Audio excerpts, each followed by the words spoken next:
Hello, Assalamu alaikum class. Our today recorded lecture is about the novel Journey to the Center of the Earth. On May 24, 1863, Lidenbrock consulted a recently acquired Runic manuscript of the 12th century and discovered an encrypted message from 16th century Icelandic alchemist Arne Sakhamsson. Lidenbrock is excited and believed that Sakhamsson wants to share a scientific discovery.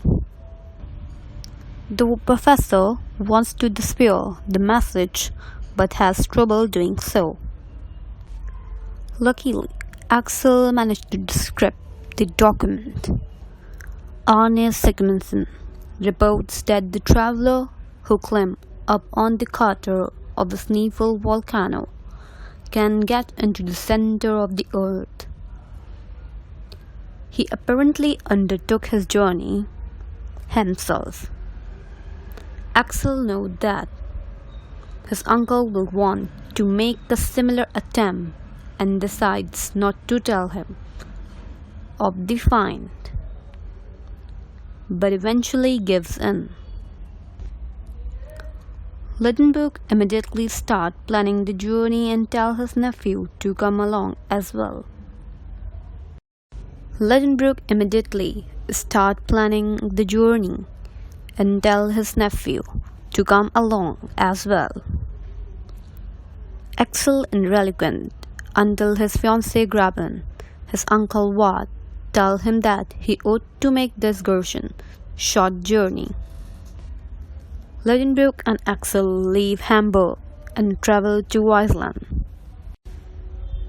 In Reykjavik, they hire a guide man named Hans, a placid and exotic man of a large size. The three of them climb the volcano crater and find the slope downward. They manage to penetrate the depths of the earth when they reach a crossroad. Lidenbrock first chooses the wrong route. This initial path is a dead end, and they are forced to turn back. Meanwhile, their supplies of water runs out, and it seems that the expedition is doomed to fail. Throughout this stage, Axel is excitingly anxious.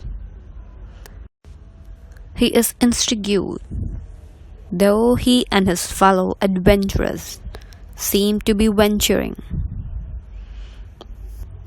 back into the prehistoric past in terms of geology. Hans leaves his companion to go in search of water. He finds a source that flows throughout the wall of a cliff and leads the other there. After Hans drills a hole in the wall, a small brook flows forth. This body of water is named after Hans. At one point in this journey, Axel is separated from his uncle and guide. He despairs that he will die of hunger and thirst in the dark cave. Thankfully, an auditory trick allows them to reconnect. The travelers soon come to the shore of a vast underground sea. There they see huge mushrooms, which are identified as the giant champignon. In addition, there are more forms of fungi and bizarre plants. They explore, know that they have to cross a sea and do so. But this sea is much larger. On their watery road, they see a battle between massive ancient creatures, Ichthyosaur and Plesiosaur. As the journey continues, The weather shifts and a massive storm begins. The adventurers are tossed about on the waves. Thunder and lightning sparks sounds all around. An electric ball, a light on the explorer raft, and flames burst out. They only survive by lashing themselves down. Finally, the storm quiet and dispersed. Axel and the others on the other side of the sea. It is now long, though before the compass revealed that they actually ended up on the same side from where they began. Luddenbrook first, enraged, but then cheerful decided to plow onwards and discover incredible fossilized specimens from the earliest days of planetary life. They even find entire preserved human bodies when they venture into a Tertiary period forest of incredible foliage. They catch sight of mastodons and a 12-foot man.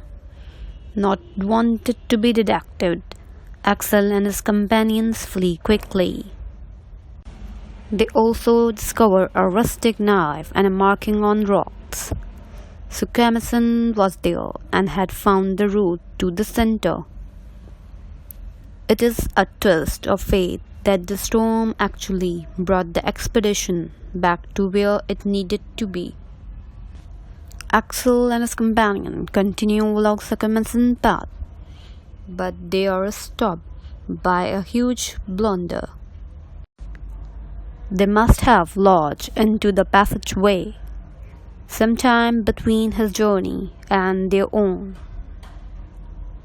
Now flushed with zeal for the journey, Axel suggests using firepower to blow an opening. The explorers set this plan in motion and wait on their raft. After the explosion occurs, Axel, his uncle, and Hans realizes that they have created a distortion. The entire sea goes rushing through the aperture, and the three men are carried wildly along the waves. This experience is terrifying. They almost perish. After a time, they realize that they are moving vertically upward, the shaft of the mountain. The heat grows and the wall crumbles around them. Luddenbrook is not frightened and knows that this eruption is what will take them to the surface of the earth. The raft lumbers out of the volcano of Etna in Stromboli, a site in the middle of the Mediterranean. Mercifully, all the three men survive and find themselves in a lush green environment. They eat fruit and drink from a stream. Stromboli fishermen assume that the subterranean explorers have survived a shipwreck and helped them out to go home. After his safe return, Luddenbrook became famous and renowned for his narrative and for the lectures on his journey.